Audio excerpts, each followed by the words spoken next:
This is Sam with O-Gauge Trains and welcome back to another very special video, and in today's video I'm giving the full layout tour. This video is kind of the final update video and the layout tour of this particular layout. I'm getting ready to go to college soon, and so I wanted to get it finished before I left, and this is how it is. This is how I envisioned it. So today I'm making this video for two reasons. One reason why I'm making this video is for me personally, to see where I came from, and two, to share with you guys. Starting here with the top level, originally I wanted to have another loop of track, but I quickly learned I wouldn't have enough room for the town scene I wanted to create. The church and the town hall are Plasticville pieces. I ended up taping up the windows with waxing paper to give the windows a frosted look. I ended up putting LED remote control lights inside as well, and it adds a really nice effect. The flagpole and blinking sign pieces are both from Lionel. Although I really do like the Plasticville buildings, I really wanted to have a piece with a ton of detail. That's why I went with the Menards O-Scale buildings. They are relatively affordable and you get tons of detail with them. I did an in-depth look at this model, so if you want to see it, click the link at the top right corner. Also, Menards makes really nice LED lighted O-Scale vehicles. I have two of them on the layout.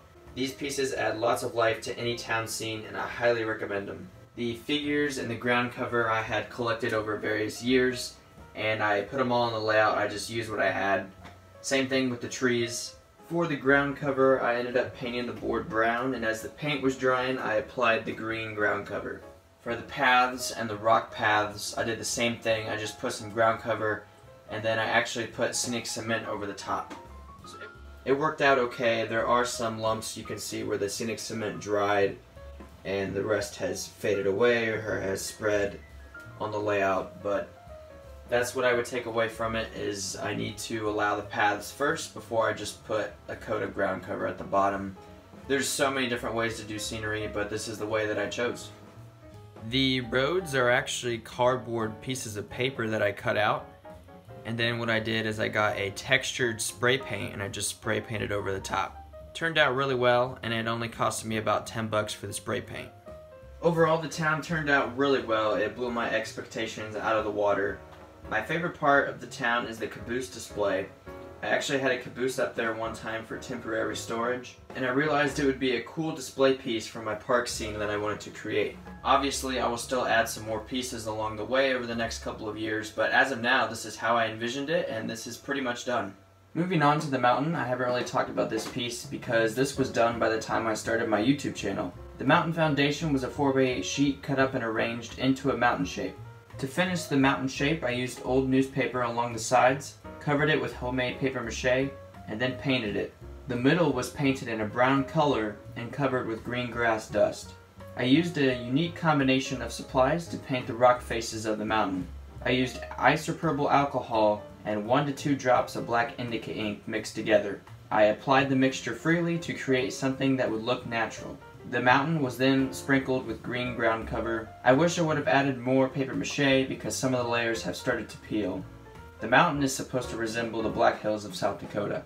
The bottom of the mountain is also one of my favorite features of this layout. Once I ended up sprinkling ground cover at the top, a lot of it had fallen to the bottom.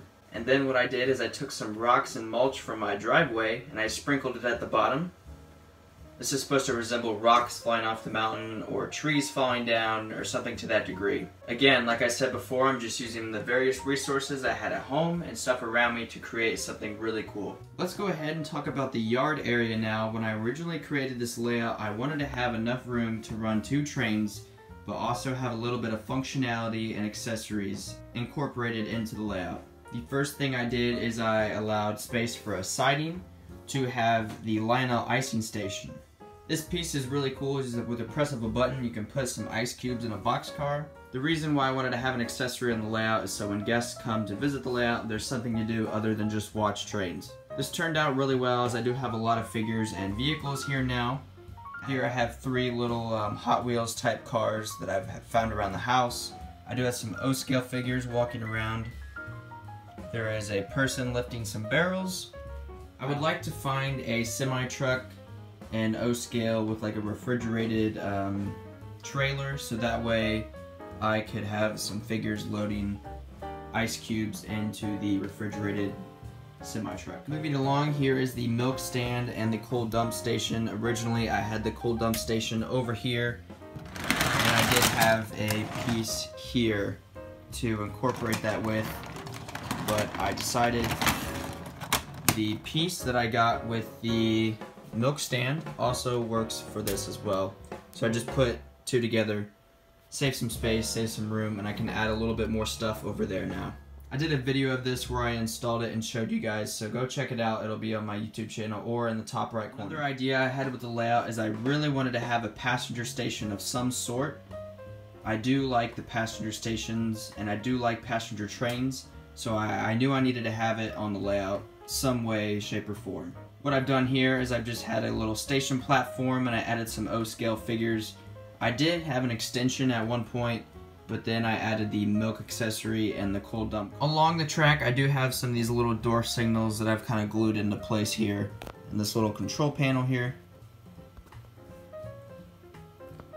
And then to add a little bit of lights and action to the layout, I did add a banjo signal as the train passes this little spot here. This goes off. Obviously not to scale, it's gigantic, but adds a little bit of lights and action to the layout, and I think it's pretty cool, especially for a 4x8 layout. Over on this corner here, I do have the gang car track. I wanted to be able to fit this some way, shape, or form on the layout. Originally, I was going to have another loop on top of there, as I said before, and I have a little bridge that actually came out, but I decided against that, and I just decided to put it here. On my future layout, I'll definitely have a lot longer track, because going only 4 feet is not too exciting, but it is something, and I decided to use the space to the best of my ability, and this is what I've had. And then in the corner over here, I do have a tree and a Plasticville water tower, I believe. For some kind of O-scale kit for a water tower. I've seen a bunch of people weather this, and I think it's really cool, so I might try that in the future. If you're wondering why this is here, these are all the nails that I had for my Christmas lights. And then I found a couple traction tires that need to be placed with my other O-scale parts. I have added a lot to the collection in the last couple years or so I wanted to share all those new items with you here today. The first item is the Lion Chief Plus Presidential Mikado. I got this engine on sale at Train World. I got this engine to go with all the presidential cars. I just need the caboose and all the other presidents that I have yet to find. The next engine I collected was the turbine. This is a wish list item that I have just recently checked off. I love this engine to death. It's amazing. I've talked about it so much, so if you haven't heard me talk about it yet, go to all my other videos on my YouTube channel. The next thing that I've added to the collection, this is a beautiful piece. This is the LCCA Boston & Maine GP7 set with the smoking caboose. And I'm very honored to have this special piece in my collection.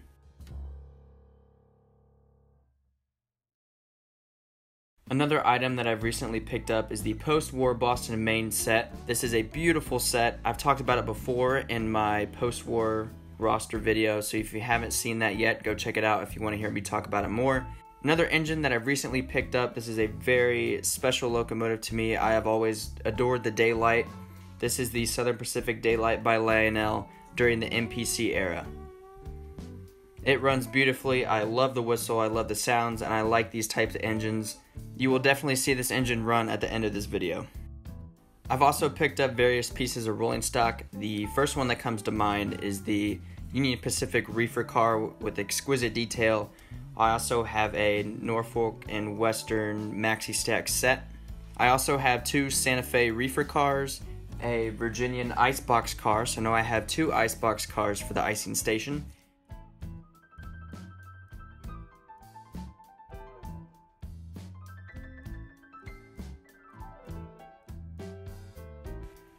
I also have technically 5 new cabooses. The first 2 are work cabooses. One is Rio Grande, one is Pennsylvania. The Pennsylvania one has a really cool smoke unit in it. I have 2 post-war cabooses that go really well behind any post-war consist. And I have a Union Pacific caboose. You guys haven't seen this because this was my very first caboose that I ever got. It fell off the layout and the truck broke, and I just recently put it back together, and I have it on the layout, so I decided to share that with you guys today. Another engine that I picked up is the Seaboard NW2 post-war switcher. I talked about this in the post-war roster update video, so if you haven't seen that, go check that out. The last thing here, I was extremely grateful to pick up this really nice TCA passenger car set.